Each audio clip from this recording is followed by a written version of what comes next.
पेंडो sound बंजर toner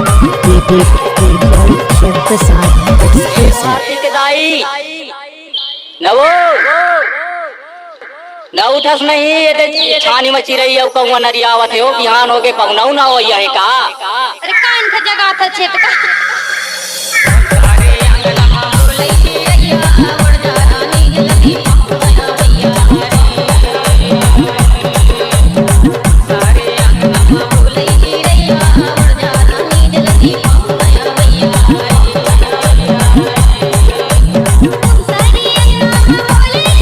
आप सुन रहे हैं परमेश्वर पेंडो जी का किया हुआ गाना।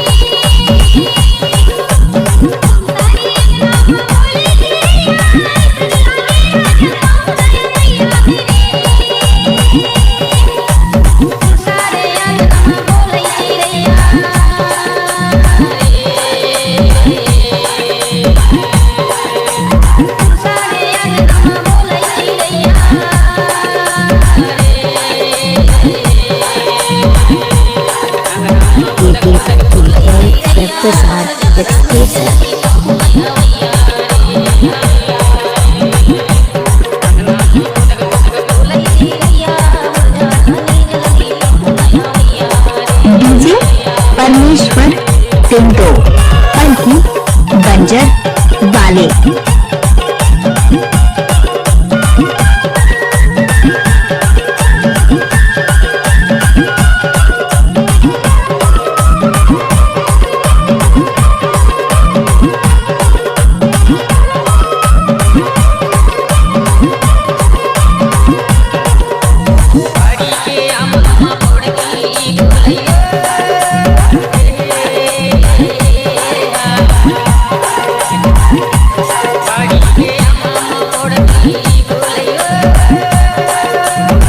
डीजे पेंडो साउंड बंजर टोनर